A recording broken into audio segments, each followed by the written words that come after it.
The Fed, as you know, is just a monopoly by the bankers. This is simply putting the foxes in charge of the henhouse. Personally, I'd be in favor of Congress just nationalizing the Fed and getting the bankers out of there. They're just stealing from the American people. Put it directly in the hands of Congress and let Congress decide, rather than this cabal of bankers deciding their own rates of profit at the expense of the American people. Since the Federal Reserve's creation in 1913, patriots have labored tirelessly to alert the American people to the true nature of the Federal Reserve. Throughout its 90-plus year history, most Americans falsely believed that the Federal Reserve was a government agency. But today, scientific opinion polls show that the vast majority of the public is aware of the fact that the Federal Reserve is a front company for an offshore private banking cartel that dominates not just the United States, but almost every other nation on Earth. It's never been written about in any book that I've found as to who gave these guys the authority or permission to be the international bankers for the world. Why would you even need international bankers? Why would any government agree to use them? Why would you need to use them? Why can't any country create its own money? It tells you there was already an existing superstructure, already in existence, maybe 200-300 years ago, to give these guys permission to somehow be the overlords of all money for all countries. Polls also reveal that 75% of Americans demand a public audit of the secretive organization. By the summer of 2009, Congressman Ron Paul's bill to audit the Fed had gained more than 280 sponsors in the House. But the private Fed's high-powered lobbyists were able to block a vote on the bill in the Senate. That only piqued the public's interest. I have another amendment. I have been informed that the majority plans to block consideration of this amendment, which is number 1367, regarding the transparency at the Federal Reserve. Madam President, I'd like to call up Amendment 1367. Without objection, the clerk will report. The Senator from South Carolina, Mr. DeMint, proposes an amendment number 1367. Senator from Nebraska. I make a point of order against the DeMint amendment that it's legislation on appropriations. Madam President? The point of order is well taken. The amendment. I regret the objection. The amendment falls.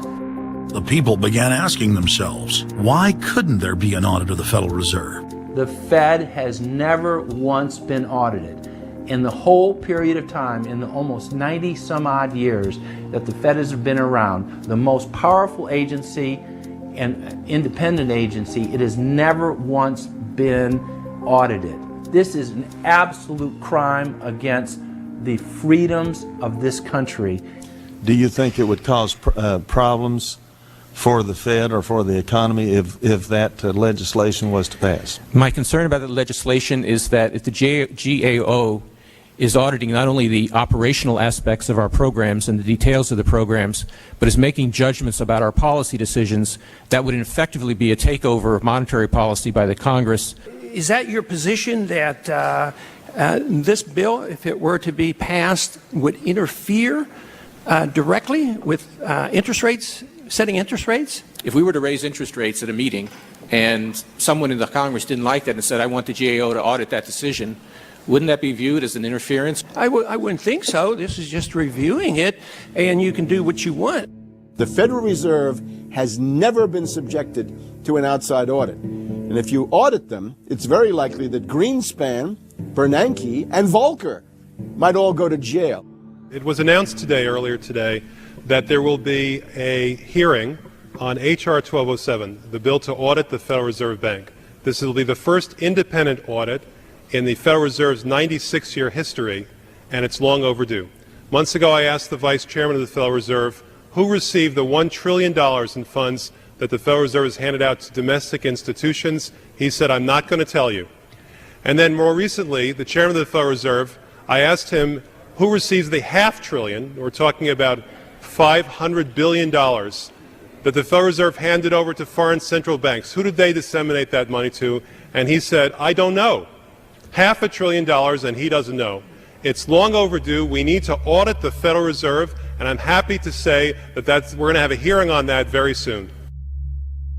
The only way, really, America can get out of the current mess is you've got to shut the Fed down completely, get rid of the Fed. You've got to put the money printing mechanism back under the roof of the federal government instead of outsourcing it to the Fed. Why were the bank's front men, Alan Greenspan and Ben Bernanke, all over the news saying that they were above the law?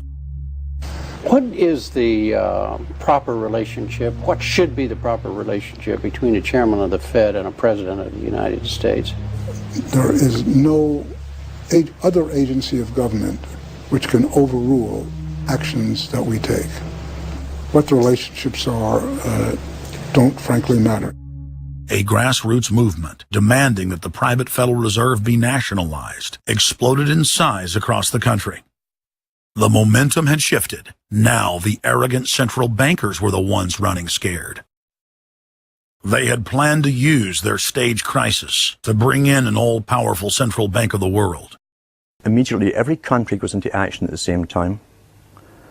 The International Monetary Fund is mentioned at the G20 meeting. They say that it must be brought to its full power, and we need a Bretton Woods Part 2 for world taxation. What is global government?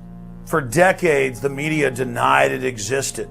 But now they're saying, oh yes, there's going to be a global government, a new bank of the world, and we're going to pay our carbon taxes to it. What is it? It's nothing more than a private, hostile, corporate takeover of every sovereign nation on earth. And then when you look at the philosophy of these global corporate chieftains, it is one of domination of the poor, domination of the population. It is a view that human life just isn't cheap. No, human life is a negative. And so no matter what they do, they have the rationale that it's in the greater interest to get rid of more human lives. They are so arrogant and they're so sure of themselves. They're saying, yes, we created the European Union, we created the Euro, and these are from the people of the Bilderberg. We are going to create a world bank. We're going to create a world government. They're saying it out loud and clearly. Suddenly, across the planet, their regional front banks had been identified by sovereign populations as the illegitimate shadow governments that they are. The controllers had moved too quickly and revealed their hand. Populations around the globe were seeing through the establishment's facade, past the puppet governments, and to the global architects that were pulling their strings. Where are the American people? Why have they lost their dignity? What is stopping them from speaking out? Why have they become little mice that follow Pied Pipers? How can they look up to these pathetic politicians? Go sit down. I have a question for this young man. He has the right to be represented. I'm his father, and I want to talk to you face to face. Crooked you are. Why not a lobbyist with all kind of money to stuff in your pocket so that you can cheat the citizens of this country? So I'll leave, and you can do whatever the hell you please to do. One day God's gonna stand before you, and he's gonna judge you and the rest of your damn cronies up on the hill. And then you will get your just desserts. As the public begins to awaken to the fact that Barack Obama has cold-bloodedly betrayed the pledges he made to the American people, the establishment media and Democratic leaders have invoked the tactic of divide and conquer. I think they're astroturf. You be the judge of carrying swastikas and symbols like that to a town meeting on health care. An overwhelming portion of the intensely demonstrated animosity toward President Barack Obama